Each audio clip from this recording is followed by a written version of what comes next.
Also, if you have the phymatous changes, that thickness that people can see on their nose where it gets thick and you can see the glands much more easily, that's also an independent diagnostic criteria for rosacea. In rosacea patients, and some of them have burning, they have stinging, they have dryness. So these are all things, and their skin tends to be overly sensitive. People have a red face. People are wondering, well, what's wrong with you? You have papules or pustules and you're a 45-year-old woman. Is it something that if people don't treat, can it have serious complications if they don't address it? Welcome to Derm-It Trotter. Don't swear about skincare, where host Dr. Shannon C. Trotter, a board-certified dermatologist, sits down with fellow dermatologists and skincare experts to separate fact from fiction and simplify skincare. Let's get started. Welcome to the Derm-It Trotter Don't Swear About Skincare podcast. We've got a great episode lined up here for you today with Dr. Linda Stein-Gold. She's Director of Dermatology Clinical Research for the Henry Ford Health System in Detroit, Michigan. She is also Division Head of Dermatology for the Henry Ford Health System in West Bloomfield, Michigan. Welcome to the podcast, Dr. Stein-Gold. Thanks so much for having me. Of course. This is, I know, a topic that's near and dear to your heart. Unfortunately, I suffer with it as well. If I had a glass of red wine sitting next to me here on the podcast, you would see my flare occur. But we're going to talk more about rosacea tonight. And so one of the things I wanted to just talk about is kind of just really what is it? Because I have patients come in, they're like, my face has always looked this way. I'm just always a little pink and red. So I wanted to kind of give an idea of kind of what exactly is it and are there different types?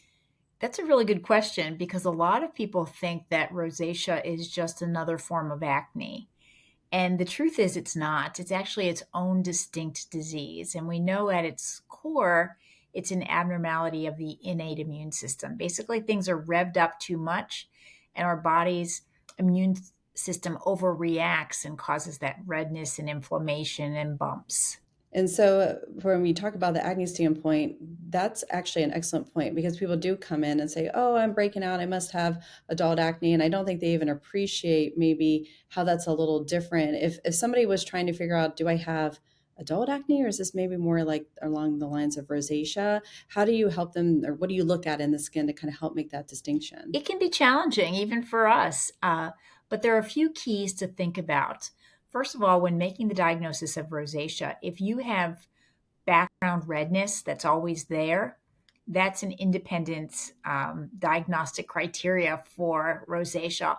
Also, if you have the phymatous changes, that thickness that people can see on their nose where it gets thick and you can see the glands much more easily, that's also an independent diagnostic criteria for rosacea.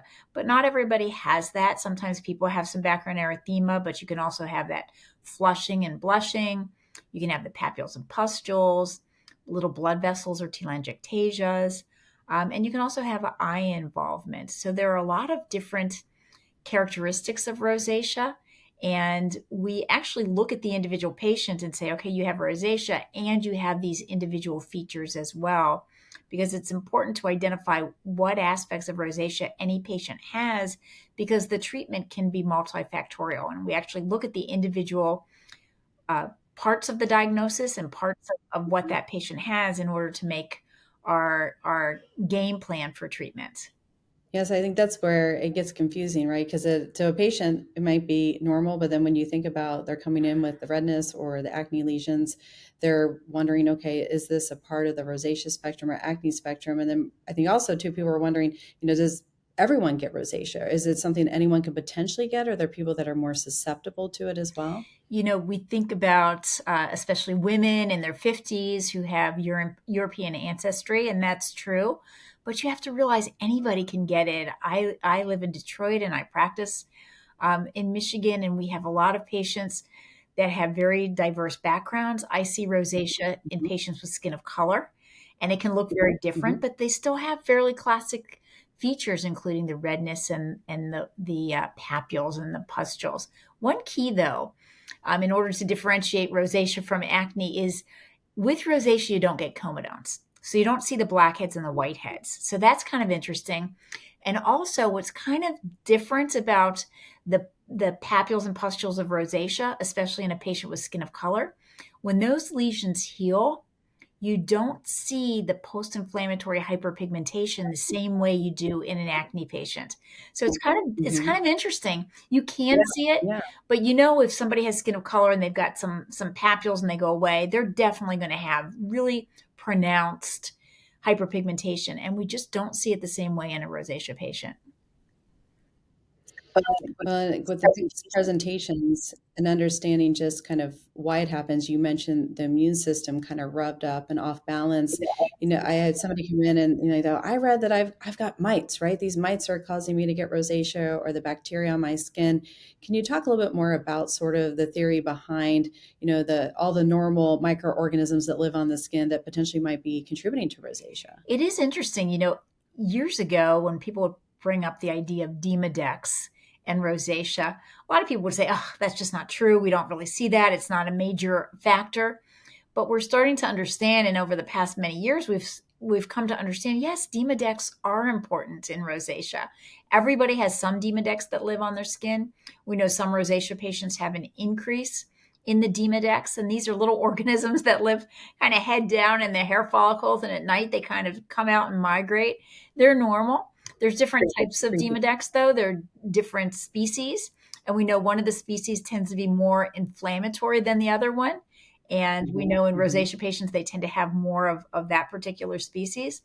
But it's something that um, is a contributing factor. It's not the cause, but it is something that contributes. And do you think do they think bacteria as well might play a role, or are they really, what is the theory? Is it all types of organisms or maybe more linked to that Demodex mite? Is that the primary cause that we're thinking? It's interesting because with acne, we know that Cutibacterium acnes is at the center of the pathogenesis. In rosacea, we don't have that organism that really is the central key player. There's some supporting roles, we would say, but it's not really the center in the pathogenesis. So when we think about treatment options, for instance, topical ivermectin, we know that this kills Demodex. And when we look at the numbers of Demodex in patients who've used topical ivermectin, those numbers go down dramatically. But we also know that ivermectin has very potent anti-inflammatory properties. So it really works in both ways. So the organisms are important. The microbiome, maintaining a healthy microbiome is important. But again, the organisms just aren't at the central core of the pathogenesis.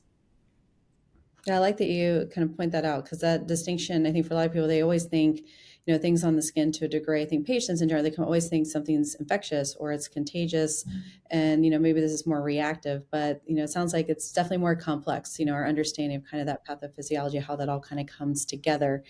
And we talk about the physical, like we talked about, the redness, the background or erythema people get, the broken blood vessels or telangiectasia, the thickening of the nose, the inflammatory papules or pustules that people get.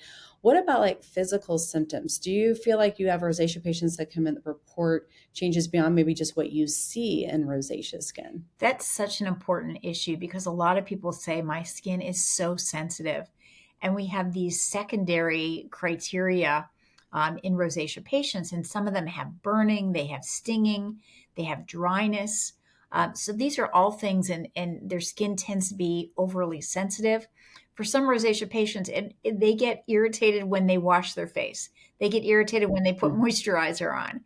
So there is this heightened sense of irritation on a lot of these patients. And it's interesting when we look at the skin in a rosacea patient, it's more similar to an atopic dermatitis patient Mm. than to a normal Mhm. patient. So there's abnormalities in the skin barrier in the rosacea patient as well. I know we don't like to use the word abnormality sometimes a lot. That kind of raises some eyebrows nowadays with just being sensitive to word choice. But I really like that you bring that up because often I think rosacea is looked at or treated as simply this cosmetic condition, right? People see the bumps, they see the redness, and you bringing up just the symptomatic nature, how it can burn or it can be very sensitive. I think it makes people feel like the rosacea is real. It's a true medical diagnosis condition, disease again. Sometimes we don't like using that term as much anymore, but it truly is something that deserves to be treated. Is that something you feel like people kind of push back on a little bit, and maybe more about not so much even the patient, but just in general that people feel like it's not like a real thing that needs to be prioritized. For a lot of patients, that's absolutely true. And some people don't even know that this is a condition. If you think about it, if you look at your parents and your siblings, and they all have red faces, and they tend to react if they have a glass of red wine, or they're out in the sun, or they eat hot foods. You just think that's how we're made. This is just the way we are. It's normal. But in fact, a lot of these patients have families that have a lot of rosacea. And when you Hmm. talk to patients who have significant rosacea, moderate or severe disease, and you ask them about the psychosocial impact, it's devastating. People have a red face. People are wondering, well, what's wrong with you? You have papules or pustules and you're a 45-year-old woman. People look at you like, well, what's wrong with you? Why do you have Hmm. acne? Why didn't you take care of that stuff? And these are things that it is a skin disease. It's an inflammatory skin disease. And, if you take the whole picture of the mental health impact, the sensitivity of the skin, and put that all together, this is something that really deserves treatment. Rosacea is a condition I feel like just it deserves respect, and sometimes it's not given that. I think in general in medicine, sometimes even by some of our colleagues, but then also on the side, another discussion. But insurances and looking at this, that it needs to be treated and addressed for our patients. When you were just talking to, you mentioned some of those things that might bring on a rosacea sort of flare. That red wine that I mentioned earlier on too, that I've been craving at the end of the day. So I'd like to kind of just go over what types of triggers do you think are more common that people think about? And are there things that people don't really appreciate that might actually cause the rosacea to flare up? Triggers are different for every patient, but there's some things that we hear about more commonly. As you mentioned, alcohol is certainly one of them. Anything that can vasodilate the skin, the sun, heat, we say spicy foods, exercise. These are all things that, we notice the skin becomes more red, flushes. People might notice a papular or pustular flare after exposure to these triggers. So they're things that, a lot of people don't want to avoid them completely, but when you can identify what causes you personally to flare up, it's easier to limit those triggers and kind of keep them in check. Yeah, and sometimes I know for mine that red wine could do it, but it can be worth it Mhm. sometimes, Right. worth it. I just got to get ready for it. So I think, along those trigger lines, we've talked about skin, just like the symptoms and being a part of it. I wanted to get down to kind of how rosacea affects the eye, because I do think for patients, listeners out there, people don't really appreciate kind of this extension beyond, just what we think of traditionally with skin. Can you just touch briefly upon like eye or ocular rosacea? Yes, ocular rosacea is certainly a type of rosacea. And sometimes patients have classic rosacea. Sometimes they really just have minimal cutaneous symptoms, but have very obvious ocular symptoms. Now, patients will sometimes feel a gritty feel in their eye. Sometimes their eyes will look red. Sometimes they tear a little bit. And this is something often patients will see an ophthalmologist for. What's interesting, though, is we don't have any FDA approved treatments for ocular rosacea. We know that when we put people on systemic medications, and like systemic antibiotics or tetracycline class antibiotics for the rosacea of their skin, often this will help their eyes as well. Is it something that if people don't treat, can it have serious complications if they don't address it? If it's more moderate or severe, it could. So I would say if you have that gritty, uncomfortable feel in your eyes, if they look red, just certainly have an ophthalmologic evaluation just to really figure out what's going on and see, is it rosacea or maybe it's something else. And there are treatments Hmm. that certainly help this. There was an interesting study, a small study, but I thought interesting anyway. Topical ivermectin used on the face and then used on the eyelids for ocular rosacea. And those patients actually did quite well, and that was kind of easy to do, and got both skin and eye improvement. Wow, that's well, killed two birds with one stone with that one. So that's good because I do the eye rosacea, ocular rosacea part. I'm glad that we talked a little bit about it because I do think it's sort of misunderstood. And I've been sometimes impressed with how extensive the eye or ocular involvement could be, and then how little the skin appears to be, and then vice versa sometimes too. Just you think the rosacea, the skin is just terribly fair. You definitely don't see that correlation often clinically, that they can kind of be a little mismatched, if you will. So I think that's also fascinating when people come in, and just kind of getting them to think twice about maybe you do have eye involvement, or you could develop it at some point down the line, and your skin doesn't necessarily have to be that impressive with rosacea involvement as well. But I think that one thing people are going to want to know is if you feel like you have rosacea, you've been potentially diagnosed by your dermatologist, are there particular skincare products or ingredients you recommend that could be useful? And then maybe potentially ones you would say, hey, stay away from these. They're definitely going to probably make your rosacea worse. Yes, it's tough because if you have rosacea, your skin is overly sensitive. So when you walk into the drugstore and you see all these great products on the shelf, first of all, as we talked about earlier, it's not acne. So you can't just go pick up those acne medications and put them on your skin for your papules or your pustules and expect that's going to do okay. A lot of the acne medications are way too irritating for rosacea patients. I'll use benzoyl peroxide as an example.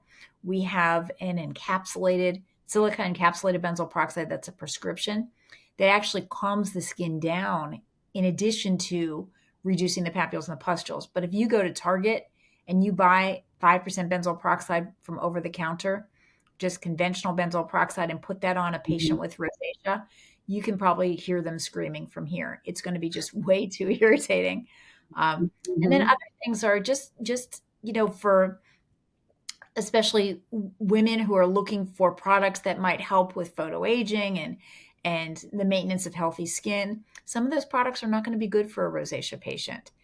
Topical retinoids might be a little bit too irritating. Over-the-counter retinoids, maybe, or retinol, even like alpha or the glycolic acid products might be a little bit too Mm-hmm. irritating. So this is something you have to just really go gentle cleanser, gentle moisturizer, good sunscreen. And now that we've kind of tackled skincare, how would you describe kind of the treatment options? And again, that's a really obviously in-depth conversation, but if you kind of give an overview of how to approach potentially some options to treat rosacea, do you mind just kind of reviewing that with us a little bit? Sure. And the first thing I do when I have a patient standing before me is say, okay, what are the features of rosacea that I see in this particular patient? If they have fixed background erythema, that redness that's always kind of there, we can use an alpha adrenergic agonist like bromonidine or oxymetazoline. Those are applied in the morning and they usually last all day. Sometimes some of the devices will be helpful for that. If patients have telangiectasias, they're the little blood vessels on the skin, you can cream them all day and it's not going to take those blood vessels away. So they generally are going to need to have some kind of a device for that. If they have papules and pustules, they need either a topical or an oral anti-inflammatory medication. Mm-hmm. Talked about topical ivermectin, encapsulated benzoyl peroxide.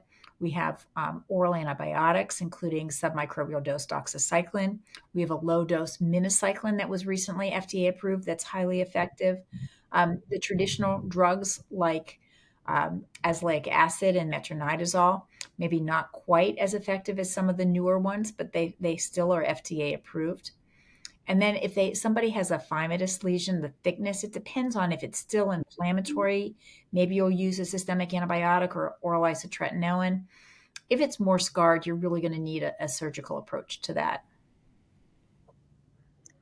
You mentioned the oral antibiotics. I had a patient come in probably now a few weeks ago that had been on oral doxycycline for well over a year, higher dose, around 100 milligrams twice a day. I wanted to get your thoughts on, with managing chronic inflammatory disease like a rosacea patient, what do you feel about long-term antibiotic use? Because I think that's some of the pushback I get often with rosacea patients is they're reserved or maybe cautious about antibiotic use, which we should be good users of that and not just throw it around. But what are your thoughts about sort of that long-term use, or do we have options to kind of get around that where you would feel comfortable having somebody take it, long-term? And that's really a critical issue that we face in dermatology every single day. And I'll tell you, when I first started out in practice, I might write oral antibiotics and see them in a year and maybe refill them. Mhm. But we kind of know now that's not the best approach in terms of the patient's overall health and our community's health because of the potential for resistant organisms to develop. So we now try to limit full strength oral antibiotics to maybe 3 or 4 months. But with rosacea, because we're not using the antimicrobial property, we're really using more the anti-inflammatory property, we can use much Hmm. lower doses and get great efficacy. So we see that with the submicrobial dose doxycycline.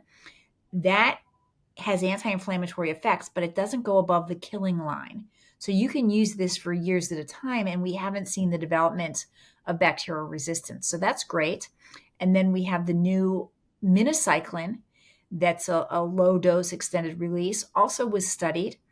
Uh, and we didn't see the development of bacterial resistance, and it didn't seem to affect the microbiome. We don't have as long data with the newer minocycline drug, so but preliminary data is good news that it looks like this is going to be effective and also safe for longer periods of time. And I think it's a great option that we have that, and to alleviate some of the concerns I know that patients have, and ourselves, obviously, of how are we changing, the gut, the microbiome long term with the antibiotic use we've done historically, and now with I think the advent of these new products to kind of help, and some that have been around a little bit longer, obviously with the doxycycline, but I think it's just a great option for patients to get them that understanding of there's some safety with this use if we have to do it on a more long term basis.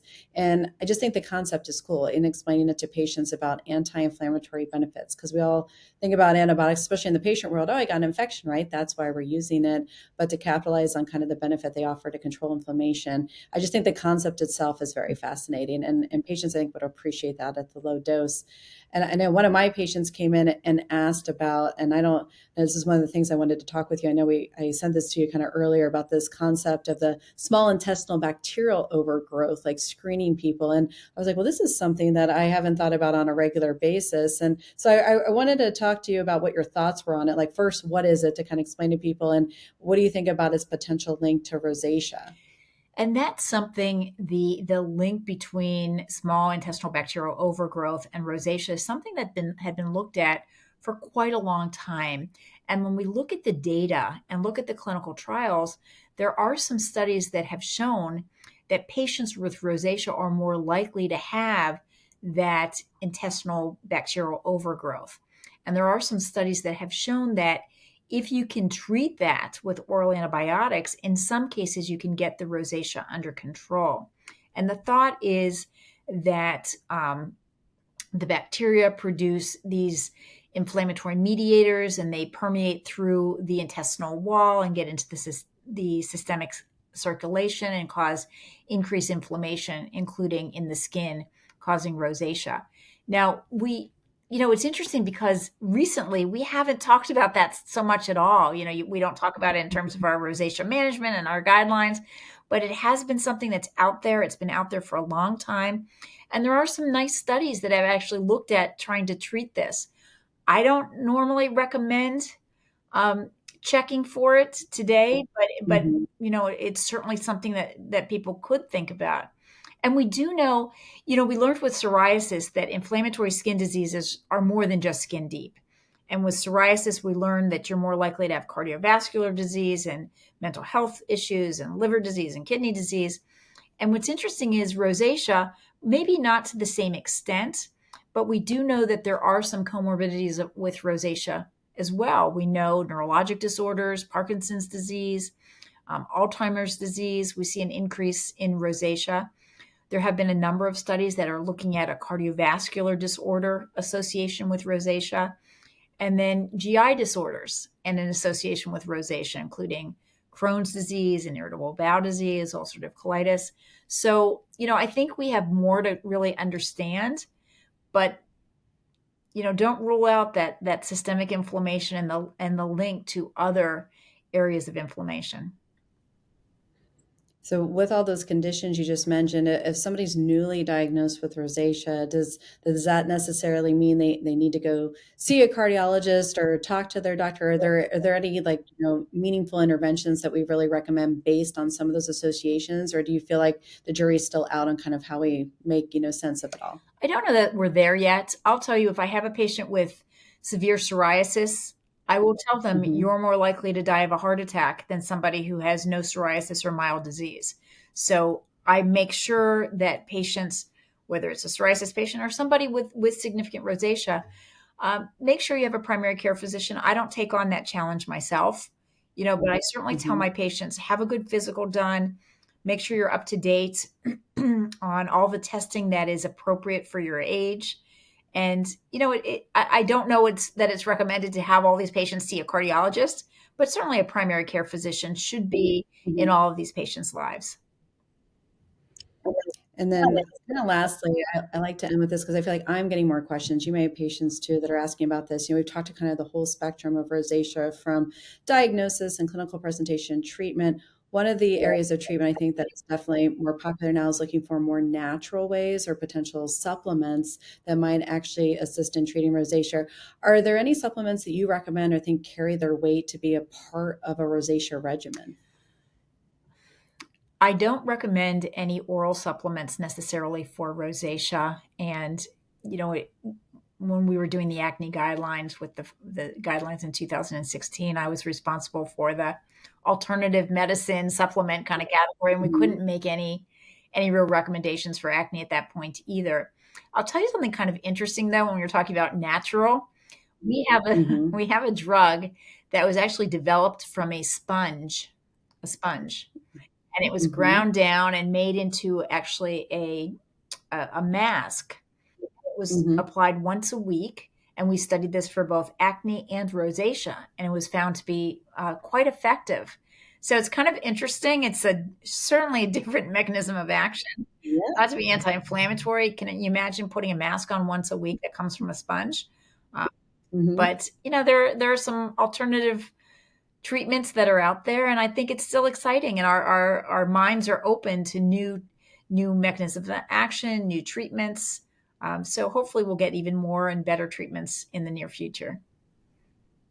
Yeah, I think that's where we're headed for rosacea. Like I said earlier, it's finally getting, some respect, in the front of, patients understanding it. I think providers as well and treating it and bringing it up because you're right. People, like you mentioned before, like that's just my skin, Mhm. right? This is my norm and may not even recognize that it's truly a skin condition that warrants treatment. So I appreciate really bringing attention to that. And I hope this podcast will really, get people thinking twice about it, on both fronts and get patients seeking treatment, getting clinicians to go after it maybe a bit more aggressively to help those patients and not underestimate the toll it can take on them, especially as you mentioned, their emotional and mental well-being. There definitely is a role there to improve this as well. Well, thank you so much, Dr. Stein-Gold, for coming on today. This was fantastic. I really appreciate your time and expertise because you definitely are going to help somebody out there that's been listening to our Well, podcast. thank you, and I really appreciate the very insightful discussion. So thanks so much. Of course, happy to have you on again sometime in the future. And for those of you listening, if you like the podcast, please click like and don't forget to subscribe. And thank you so much for joining us today. And stay tuned for the next episode of Derm-It Trotter. Don't swear about skincare. Thanks for listening to Derm-It Trotter. For more about skincare, visit dermittrotter.com. Don't forget to subscribe, leave a review, and share this podcast with anyone who needs a little skincare sanity. Until next time, stay skin smart.